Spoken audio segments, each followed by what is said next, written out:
अपराध और दंड, अध्याय 2 भाग 2। और अगर उस जगह की तलाशी हो भी चुकी हो तो मैं अपने कमरे पर पहुंचूं और वे लोग वहां मौजूद हों तो। उसका कमरा आ गया था।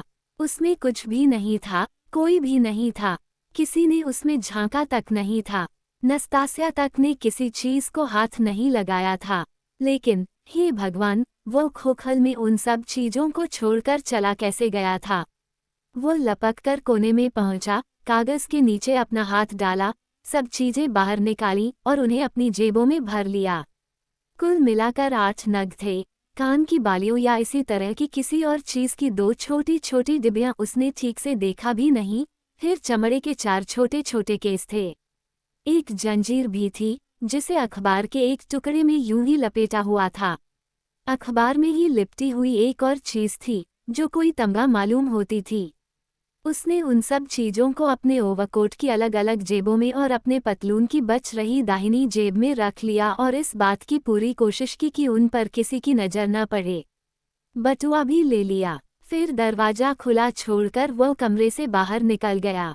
वह जल्दी जल्दी सधे कदमों के साथ चल रहा था।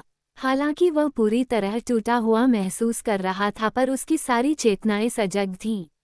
पीछा किए जाने का डर लगा हुआ था। वह डर रहा था कि अभी आधे घंटे या 15 मिनट में ही उसका पीछा करने का हुक्म जारी हो जाएगा, इसलिए उसे सारे सबूत उससे पहले ही हर कीमत पर छिपा देने चाहिए।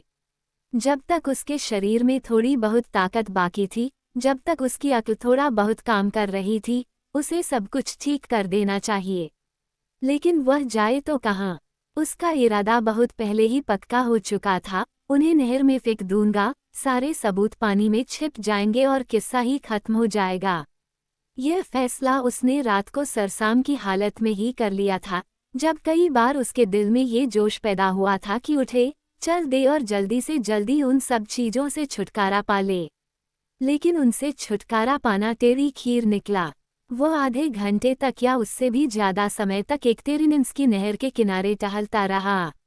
उसने कई बार उन सीढ़ियों को देखा जो पानी की सतह तक चली गई थी, लेकिन अपनी योजना पूरी करने की बात वह सोच भी नहीं सका। या तो सीढ़ियों के छोर पर कोई ना कोई बेड़ा खड़ा होता था, या औरतें वहां बैठी कपड़े धो रही होती थीं, या कोई ना कोई नाव वहां लगी होती थी और हर जगह लोगों के झुंड मंडराते होते थे। इसके अलावा किनारे पर हर तरफ से उसे देखा जा सकता था और उसको पकड़ा जा सकता था। किसी का इरादा करके नीचे उतरना, वहां रुकना और पानी में कोई चीजें फेंकना शक पैदा कर सकता था। और अगर डब्बे डूबने की बजाय तैरते रहे तो वे तैरेंगे तो जरूर।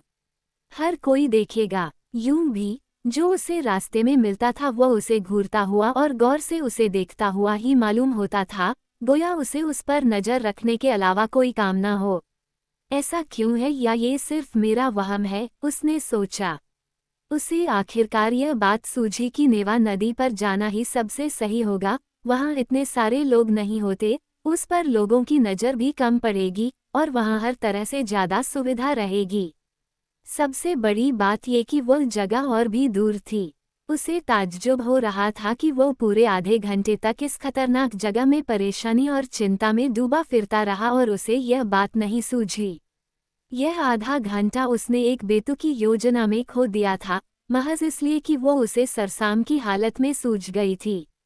वो बदहवास होता जा रहा था और हर बात जल्दी ही भूल जाता था। उसे इस बात का एहसास हुआ, उसे अब जल्दी करनी ही होगी।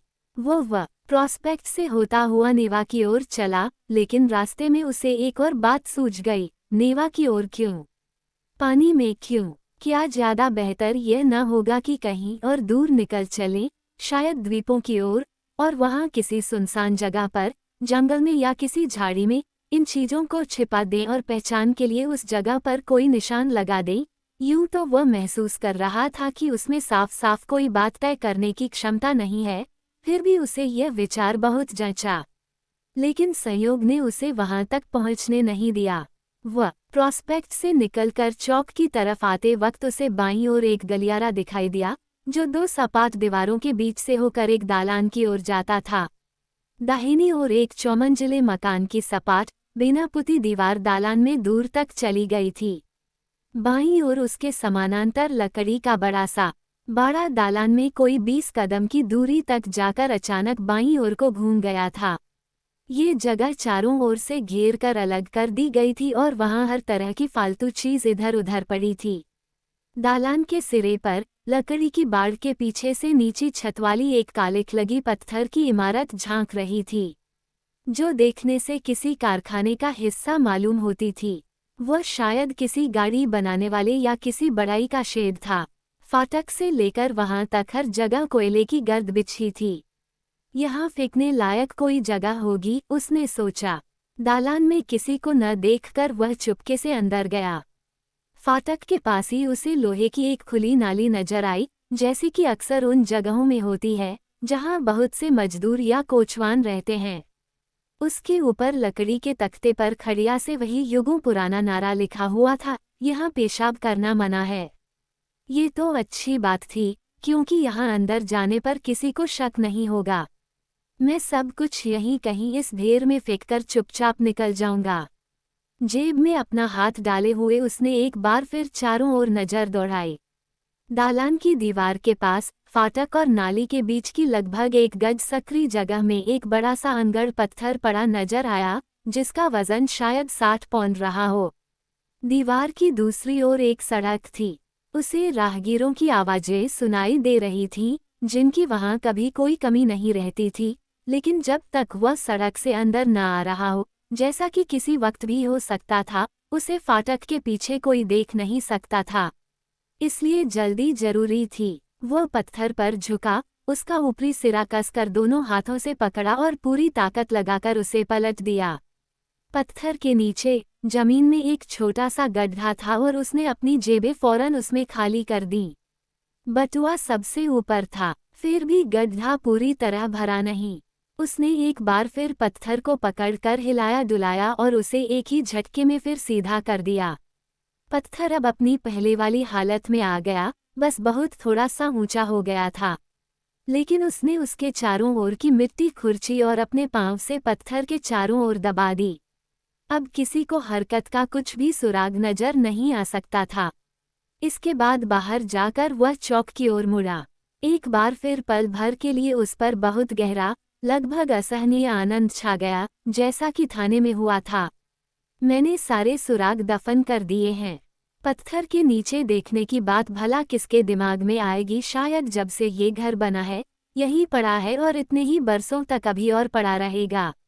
अगर पता लग भी गया तो मुझ पर किसे शक होगा। सारा किस्सा खलास रहा, कोई सुराग बाकी नहीं। वह हंसा। आगे भी उसे याद रहा कि उसने एक महीन सी, घबराई हुई, बिना आवाज की हंसी हंसना शुरू किया था और चौक पार करते हुए पूरे वक्त इस तरह हंसता रहा था। लेकिन बुलेवार पर पहुंचकर, जहां 2 दिन पहले वह लड़की उसे मिली थी, उसकी हंसी अचानक रुक गई। दिमाग में धीरे धीरे दूसरे विचार आने लगे। उसे लगा उस बेंच के सामने से गुजरते उसे घिन आएगी, जिस पर लड़की के चले जाने के बाद वह बड़ी देर तक बैठा सोचता रहा था, और उस गलमुच्छों वाले सिपाही से मिलकर भी बड़ी नफरत होगी, जिसे उसने 20 कोपिक दिए थे। भाड़ में जाए। वह विक्षिप्त होकर खाली दिमाग अपने चारों ओर देखता हुआ चलता रहा। लग रहा था उसके सारे विचार किसी एक ही बिंदु के चारों ओर चक्कर काट रहे हैं। उसे महसूस हुआ कि सचमुच एक ऐसा बिंदु है, और यह कि अब इस समय वह उसी बिंदु के सामने खड़ा है। पिछले 2 महीनों में ऐसा पहली बार हुआ था। भाड़ में जाए सब कुछ। एकाएक अदम्य क्रोध में भरकर उसने सोचा, जो कुछ अब शुरू हो चुका है, शुरू हो चुका है। उस पर भी भेजो लानत, और एक नई जिंदगी पर भी। हे भगवान, कैसी नादानी है। मैं भी आज कैसे कैसे झूठ बोल गया। कैसे घिनौने ढंग से मैंने उस कमबख्त इल्या पेत्रोविच की खुशामद की। ये सब कुछ बेवकूफ़ी ही तो थी। मुझे उन सब लोगों की, उनकी खुशामद करने की अब क्या परवाह। नहीं नहीं, बात यह है ही नहीं। अचानक वह रुक गया। एक नया, बिल्कुल अप्रत्याशित और बेहद सीधा सादा सवाल उसे परेशान करने लगा और उसे बुरी तरह उलझन में डाल दिया। ये सब कुछ अगर बूझ समझकर किया गया था, न कि मूर्खों की तरह, अगर सचमुच मेरा कोई निश्चित और पक्का मकसद था, तो फिर क्या वजह भी इसकी कि मैंने बटुए में भी झांक कर नहीं देखा और मुझे ये भी नहीं मालूम कि उसके अंदर था क्या, जिसके लिए मैंने ये सारी तकलीफें सही और जानबूझकर इस नीच, गंदे और घिनौने काम का बीड़ा उठाया। मैं उस बटुए को और उसके साथ ही उन सारी चीजों को फौरन पानी में फेंक भी देना चाहता था, जिन्हें मैंने ठीक से देखा तक नहीं था। क्या वजह थी इसकी? फिर भी मामला ऐसा ही था। वैसे ये सारी बातें उसे पहले से मालूम थीं, उसके लिए यह कोई नया सवाल नहीं था। उस वक्त भी नहीं, जब रात को किसी झिझक या किसी दुविधा के बिना उसे पानी में फेंकने का फैसला किया गया था। गोया ऐसा ही होना चाहिए, गोया इसके अलावा कुछ और हो ही न सकता हो। हाँ, उसे ये सब कुछ मालूम था और उसने ये सब कुछ अच्छी तरह समझ लिया था। ये सब कुछ तो पक्के तौर पर कल उसी वक्त तय हो गया था, जब वह बक्स पर झुका हुआ उसमें से गहनों की डिब्बियां निकाल रहा था। बिल्कुल यही बात थी। इस सब की वजह यह है कि मैं बहुत बीमार हूँ, आखिरकार उसने उदास मन से फैसला किया। मैं चिंता करता रहा हूँ, अंदर ही अंदर कुढ़ता रहा हूँ और यह भी नहीं जानता कि कर क्या रहा हूँ। कल और परसों और इस पूरे दौरान मैं अपने आप को चिंता की आग में जलाता रहा हूँ। मैं ठीक हो जाऊंगा और मैं चिंता नहीं करूंगा। लेकिन अगर मैं बिल्कुल ही ठीक न हुआ तो हे भगवान, मैं इस सब से कितना तंग आ चुका हूँ। ये बिना रुके चलता रहा। उसका जी बेहद चाह रहा था कि ध्यान बटाने के लिए कोई चीज़ मिल जाए, लेकिन समझ में नहीं आ रहा था कि वह क्या करे, किस बात की कोशिश करे। हर पल एक नई, बहुत ही शक्तिशाली संवेदना उसे अधिकाधिक अपने शिकंजे में कस रही थी। ये थी अपने चारों ओर की हर चीज से अथाह और लगभग शारीरिक विरक्ति, नफरत की एक जड़ और घिनौनी भावना। जो भी उसे दिखाई देता था वही उसे घिनौना मालूम होता था। उसे उसकी सूरत से, उसकी चाल ढाल से, उसके हाव भाव से घिन आती थी। लग रहा था कि उनमें से कोई अगर उसे संबोधित करता तो वह उसके मुंह पर थूक देता या उसे काट भी खाता। वसीलियवस्की ओस्त्रोव में छोटी नेवा के किनारे पहुंचकर पुल के पास वह अचानक रुक गया। वो तो यहीं रहता है, इसी घर में, उसने सोचा। हे भगवान, मैं रजुमिखिन के यहाँ तो नहीं पहुंच गया। लो, फिर वह सिलसिला शुरू। काश मुझे मालूम होता कि मैं यहाँ जानबूझकर आया हूँ। खैर, कोई बात नहीं। मैंने अभी परसों ही तो कहा था कि उससे मिलने मैं उसके बाद वाले दिन जाऊंगा, तो अब जाकर उससे मिली क्यों ना आऊं। वह चौथी मंजिल पर रजुमिखिन के कमरे तक गया और रजुमिखिन को उसके दड़बे में ही देखा। वो उस समय बड़ी एकाग्रता से कुछ लिख रहा था। दरवाजा उसने खुद खोला। वे दोनों 4 महीने से एक दूसरे से नहीं मिले थे। रजुमिखिन एक झीना, फटीचर ड्रेसिंग गाउन और अपने नंगे पांवों में चप्पलें पहने बैठा था। बिखरे हुए बाल, बड़ी हुई दाढ़ी, लगता था उसने मुंह हाथ भी नहीं धोया है। उसके चेहरे से हैरत टपक रही थी। तुम हो, वह चिल्लाया। उसने अपने साथी को सर से पांव तक देखा, फिर कुछ देर रुककर सीटी बजाई। ऐसी कंगाली आ गई। यार, तुमने तो हम सबको मात कर दिया। उसने रस्कोल्निकोव के तार तार कपड़ों को देखते हुए आगे कहा। आओ बैठो, एकदम थके हुए लगते हो। फिर जब वह मोमजामा मरे हुए सोफे में धंस कर बैठ गया, जिसकी हालत उसके अपने सोफे से भी बदतर थी, तब रजुमिखिन ने अचानक देखा कि उसका मेहमान बीमार है। कुछ खबर भी है कि तुम बहुत बीमार हो, उसने उसकी नब्ज देखते हुए कहना शुरू किया। रस्कोल्निकोव ने अपना हाथ खींच लिया। कोई बात नहीं, वह बोला, मैं यहाँ आया था। बात यह है कि मेरे पास कोई ट्यूशन नहीं है। मैं चाहता था। नहीं, दरअसल मुझे पढ़ाने का काम नहीं चाहिए। लेकिन तुम्हें सरसाम हो गया है, कुछ पता भी है। रजुमिखिन ने उसे गौर से देखते हुए अपना विचार व्यक्त किया। नहीं, सरसाम नहीं है। रस्कोल्निकोव उठ खड़ा हुआ। रजुमिखिन के कमरे की सीढ़ियां चढ़ते समय उसने ये तो नहीं सोचा था कि अपने दोस्त से उसका आमना सामना होगा।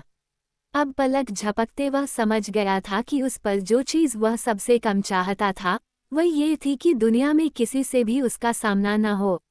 उसका पित्त खौलने लगा। रजुमिखिन के कमरे की चौखट पार करते ही उसे अपने आप पर इतना गुस्सा आया कि दम घुटने लगा।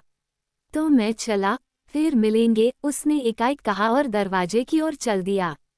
ठहरो, तुम भी अजीब आदमी हो। मेरा जी नहीं चाहता, रस्कोल्निकोव ने फिर अपना हाथ खींचते हुए कहा। तो फिर कमबख्त यहाँ आए क्यों थे? पागल हुए हो क्या? अरे, ये तो सरासर मेरे मुंह पर तमाचा है। मैं तुम्हें इस तरह नहीं जाने दूंगा। खैर, बात यह है कि मैं तुम्हारे पास इसलिए आया था कि तुम्हारे अलावा मैं ऐसे किसी दूसरे को नहीं जानता जो मेरी मदद कर सके। शुरुआत के लिए चूंकि तुम औरों से ज्यादा नेक हो, मेरा मतलब है समझदार हो और भले बुरे की परख कर सकते हो। और अब मैं समझता हूँ कि मुझे कुछ भी नहीं चाहिए। सुन रहे हो, न कुछ भी नहीं। न किसी की मदद, न किसी की हमदर्दी। मैं खुद, बस खुद, अकेला। खैर, बहुत हो चुका। मुझे मेरे हाल पर छोड़ दो। पल भर तो ठहर, बांगड़ू। तू तो बिल्कुल पागल है। वैसे तुम्हारी मर्जी, मेरा क्या। बात यह है कि मेरे पास भी कोई ट्यूशन नहीं है और मुझे इसकी परवाह भी नहीं है, लेकिन किताबें बेचने वाला एक आदमी है, खेरुविमोव। उसने ट्यूशनों की कमी पूरी कर दी है। उसे छोड़कर तो मैं सेठों के घर 5-5 बच्चों के ट्यूशन भी न लूं। वह प्रकाशन का थोड़ा बहुत काम करता है। प्रकृति विज्ञान की छोटी छोटी किताबें भी छापता है, और क्या बिक्री होती है उनकी। उनके नाम पढ़कर ही पैसे वसूल हो जाते हैं। तुम हमेशा कहा करते थे कि मैं बेवकूफ़ हूँ, लेकिन भगवान जानता है मेरे यार की इस दुनिया में मुझसे भी बड़े बेवकूफ़ पड़े हैं। अब वो भी प्रगतिशील बनने की सोच रहा है, इसलिए नहीं कि उसे किसी रुझान का पता है, बल्कि दरअसल मैं ही उसे उकसाता रहता हूँ। ये रहे मूल जर्मन पुस्तक के 2 फर्मे। मेरी राय में इससे भोंडी धूर्तता नहीं हो सकती। इसमें इस सवाल पर बहस की गई है कि क्या औरत इंसान है, और बड़े कायदे के साथ साबित किया गया है कि वह है। खेरुविमोव नारी समस्या के समाधान में अपने योगदान के रूप में इसे प्रकाशित करने वाला है। मैं इसका अनुवाद कर रहा हूँ। वो इन 2 फर्मों को फैलाकर 6 देगा। हम लोग इसका कोई भारी भरकम नाम, कोई आधे पन्ने का रख देंगे और आधे रूबल में किताब हाथों हाथ बिक जाएगी। वो मुझे 1 फर्मे के 6 रूबल देता है। इस तरह पूरे काम के 15 रूबल बनते हैं, और 6 रूबल मुझे पेशगी मिल चुके हैं। इस काम के खत्म होने के बाद हम लोग हवेल मछलियों के बारे में एक किताब का अनुवाद शुरू करने वाले हैं, और फिर स्वीकारोक्तियां 1 भाग 2 में से कुछ बेहद नीरस किस्से, जो हमने अनुवाद करने के लिए छांट लिए हैं। किसी ने खेरुविमोव को बता दिया है कि रूसो बहुत कुछ रदीश्चेव जैसा आदमी था, और जाहिर है मैं उसकी किसी बात का खंडन नहीं करता। मेरी बला से, तुम क्या औरत इंसान है का दूसरा फर्मा करना चाहोगे? अगर चाहो तो मूल जर्मन कलम और कागज लेते जाओ। ये सब कुछ वहीं से मिलता है, और 3 रूबल भी लेते जाओ, क्योंकि मुझे शुरू में पूरे काम के पेशगी 6 रूबल मिले थे। तुम्हारे हिस्से के 3 रूबल बनते हैं। तुम जब यह फर्मा पूरा कर लोगे तो तुम्हें 3 रूबल और मिलेंगे। अब मेहरबानी करके यह न समझना कि मैं तुम्हारे ऊपर कोई एहसान कर रहा हूँ। बात बल्कि उल्टी है। जैसे ही तुमने अंदर कदम रखा था, मैंने सोच लिया था मुझे तुमसे क्या मदद लेनी है। पहली बात तो यह है कि मेरे स्पेलिंग कमजोर है, और दूसरे, जर्मन भाषा में भी बिल्कुल भटक जाता हूँ, इसलिए अनुवाद करते करते बीच बीच में ज़्यादातर अपनी तरफ से ही घुसेड़ता जाता हूँ। तसल्ली की बात बस यह है कि वो मूल से सब यकीनन अच्छा ही होता होगा, लेकिन कौन जाने, शायद वह बेहतर नहीं बल्कि बदतर ही हो। ले जाओगे या नहीं? 1 ज्यो जाक रूसो की आत्मकथा। 2 अलेक्सांद्र रदीश्चेव 1749-1820 रूसी लेखक, भूदास प्रथा का आलोचक। रस्कोल्निकोव ने चुपचाप जर्मन रचना के पन्ने ले लिए, 3 रूबल भी ले लिए, और कुछ कहे बिना बाहर निकल गया। रज्जुमिखिन अचरज से उसे जाते हुए एकटक देखता रहा, लेकिन रस्कोल्निकोव अगली सड़क पर पहुंचकर वापस लौटा। रज्जुमिखिन के कमरे की सीढ़ियां फिर चढ़ा, और जर्मन लेख और 3 रूबल मेज पर रखकर फिर बाहर चला आया। इस बार भी उसने कोई शब्द नहीं कहा। कुछ दीवाने तो नहीं हो गए?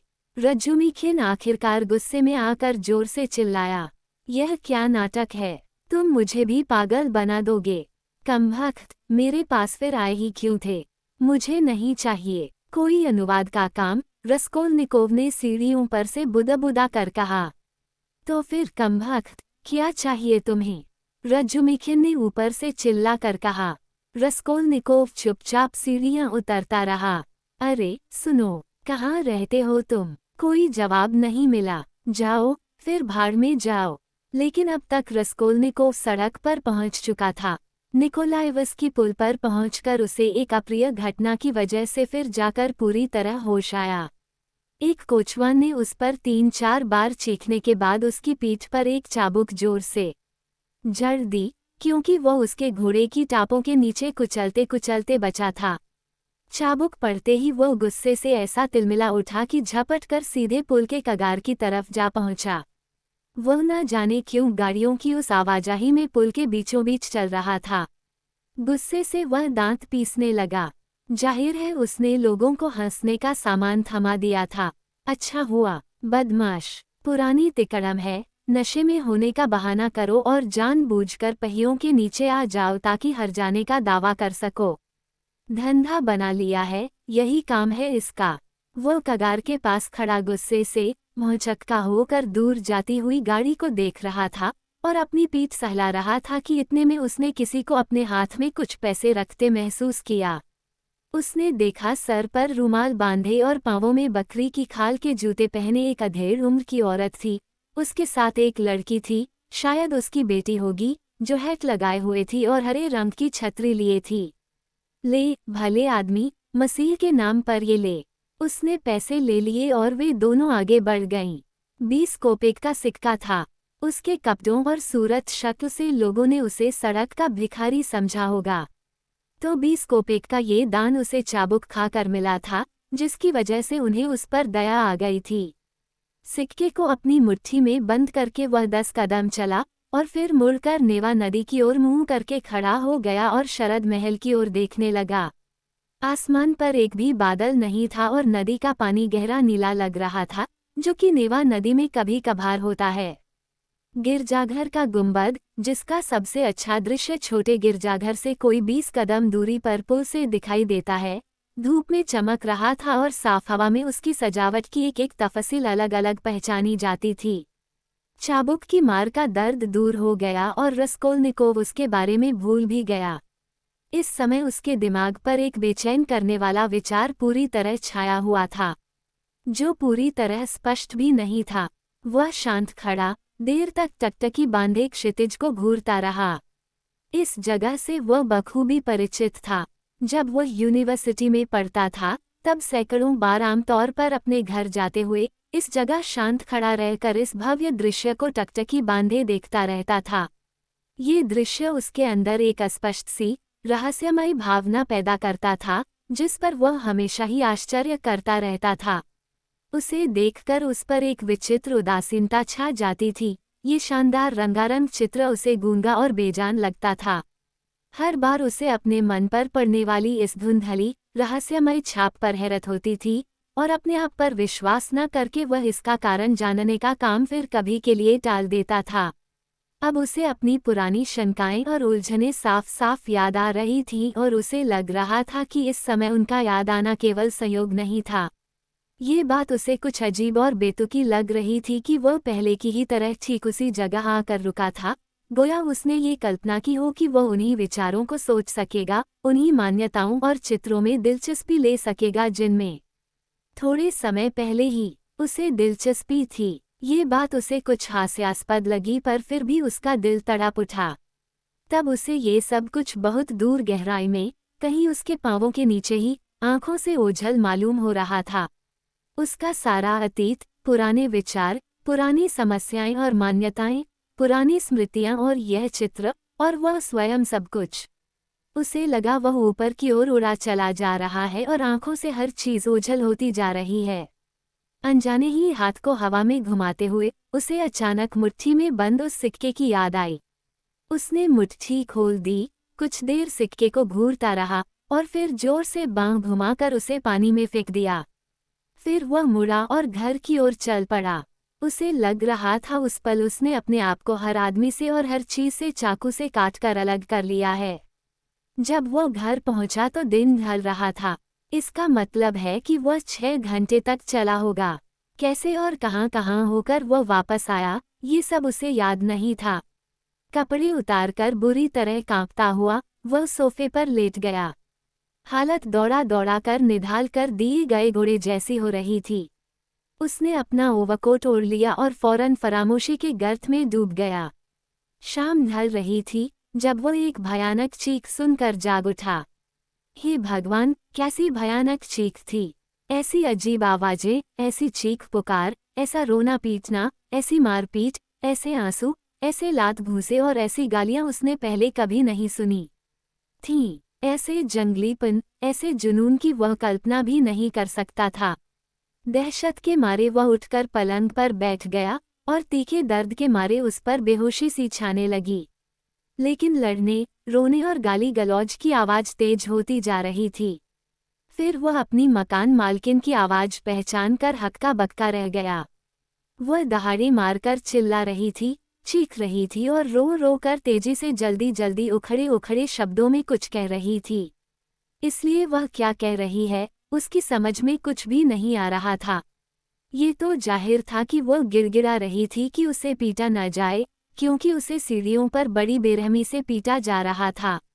जो आदमी उसे मार रहा था उसकी आवाज चिढ़ और क्रोध के कारण इतनी भयानक हो गई थी कि मेढक की टर जैसी लग रही थी। लेकिन वह भी उतनी ही तेजी से, उतने ही अस्पष्ट ढंग से, जल्दी जल्दी और हकला हकला कर कुछ कह रही थी। एकाएक रसकोल्निकोव सिहर उठा। इल्या पेत्रोविच यहाँ! और वह मकान मालकिन को मार रहा था। वह उसे ठोकरों से मार रहा था और उसका सर सीढ़ियों पर पटक रहा था। रोने की और धड़ धड़ की आवाजों से इतना तो पता चल ही रहा था। बात क्या है, सारी दुनिया यूं उलट पुलट क्यों होती जा रही है? सभी मंजिलों और सभी सीढ़ियों पर उसे झुंड के झुंड लोगों के भागने की आवाज सुनाई दे रही थी। उसे लोगों के बोलने की, भय और आश्चर्य से चिल्लाने की, टकराने की और दरवाजे भड़भड़ाने की आवाजें आ रही थीं। लेकिन क्यों, आखिर क्यों और यह सब हुआ कैसे? उसने कई बार दोहराया और सचमुच सोचने लगा कि वो पागल हो गया है। लेकिन नहीं, उसने एकदम साफ सुना था। और फिर इसके बाद वे लोग उसके पास आएंगे, क्योंकि इसमें कोई शक ही नहीं है कि यह सब कुछ उसी सिलसिले में है। कल के बारे में, हे भगवान, उसने अपने दरवाजे की कुंडी चढ़ा ली होती, लेकिन वह तो अपना हाथ भी नहीं उठा पा रहा था। और इससे फिर फायदा ही क्या था? दहशत ने उसके दिल को अपने शिकंजे में जकड़ लिया, जैसे बर्फ की सिल के अंदर कोई चीज जम गई हो। खौफ उसे दहलाता रहा और वह चेतना शून्य हो गया। आखिर कोई 10 मिनट के बाद धीरे धीरे ये सारा शोरगुल ठंडा पड़ने लगा। मकान मालकिन सिसक सिसक कर रो रही और कराह रही थी। इल्या पेत्रोविच अब भी उसे धमका रहा था और गालियां दे रहा था। लेकिन आखिरकार लगा कि वह भी शांत हो गया। अब उसकी आवाज नहीं सुनाई पड़ रही थी। चला गया क्या? चलो, जान छूटी। हाँ, और मकान मालकिन भी अब जा रही है। वह अभी भी रो रही है, बिलख रही है। फिर उसका दरवाजा भी धड़ से बंद हो गया। अब भीड़ सीढ़ियों से अपने अपने कमरों की ओर जा रही थी। लोग जोर जोर से बोल रहे थे, आपस से बहसें कर रहे थे, एक दूसरे को पुकार रहे थे। कभी उनकी आवाज ऊंची होकर चीख की शक्ल ले लेती थी और कभी इतनी धीमी हो जाती थी कि लगता था वे कानाफूसी कर रहे हैं। बहुत से लोग रहे होंगे उस मकान में रहने वाले लगभग सभी लोग। लेकिन हे भगवान, ये हो कैसे सकता है? और वो यहाँ आया क्यों था, किस लिए? कमजोरी के मारे रसकोल्निकोव सोफे पर दराज हो गया, लेकिन अपनी आंखें नहीं बंद कर सका। ऐसी वेदना से, अपार भय की ऐसी असहनीय अनुभूति से तड़पता हुआ, जैसी उसने पहले कभी अनुभव नहीं की थी, वह आधे घंटे तक सोफे पर पड़ा रहा। अचानक उसकी कोठरी में एक तेज रोशनी चमकी। नस्तास्या एक हाथ में मोमबत्ती और दूसरे में सूप की प्लेट लेकर आई थी। उसे ध्यान से देखकर और इस बात का भरोसा करके कि वह सो नहीं रहा है, उसने मोमबत्ती मेज पर रख दी और जो कुछ लाई थी, उसे मेज पर सजाने लगी। रोटी, नमक, प्लेट और चम्मच। मैं महसूस करती हूँ कि तुमने कल से कुछ खाया नहीं। दिन भर इधर उधर मारे फिरे हो और बुखार से सारा बदन कैसा बुरी तरह कांप रिया है। नस्तास्या, वे लोग मकान मालकिन को पीट क्यों रहे थे? नस्तास्या ने उसे घूर कर देखा। उसको पीटा कौन? अभी असिस्टेंट सुपरिंटेंडेंट इल्या पेत्रोविच ने। कोई आधा घंटा हुआ, सीढ़ियों पर। उसके साथ वह क्यों इतनी बुरी तरह पेश आ रहा था और यहाँ क्यों आया था? नस्तास्या ने कुछ कहे बिना आंखें सिकोड़कर उसे ऊपर से नीचे तक देखा और देर तक देखती रही। उसकी तीखी नजरों के आगे वह बेचैनी सी महसूस करने लगा, बल्कि उसे उससे कुछ और सा लगने लगा। नस्तास्या, तुम कुछ बोलती क्यों नहीं? उसने आखिरकार कमजोर आवाज में डरते डरते पूछा। खून का मामला होता है, आखिर उसने बहुत धीमे से जवाब दिया, गोया अपने आप से कुछ कह रही हो। खून? कैसा खून? दीवार की ओर सरकते हुए वह बुदबुदाया। रंग बिल्कुल सफेद पड़ गया था। नस्तास्या अब भी कुछ बोले बिना एकटक उसे देखे जा रही थी। मकान मालकिन को कोई भी पीट नहीं रहा था। आखिरकार उसने सधी हुई भरपूर आवाज में कहा। रस्कोल्निकोव नजरें जमाए उसे घूरता रहा। उसे सांस लेने में कठिनाई हो रही थी। खुद सुना था मैंने, सो नहीं रहा था मैं। उठकर बैठा हुआ था उसने और भी दबी जबान में डरते डरते कहा। बड़ी देर तक मैंने सुना। असिस्टेंट सुपरिंटेंडेंट आया था। सभी घरों से लोग भागकर सीढ़ियों पर आ गए थे। यहाँ तो कोई भी नहीं आयला, बस तुम्हारा खून बोलने रहा है।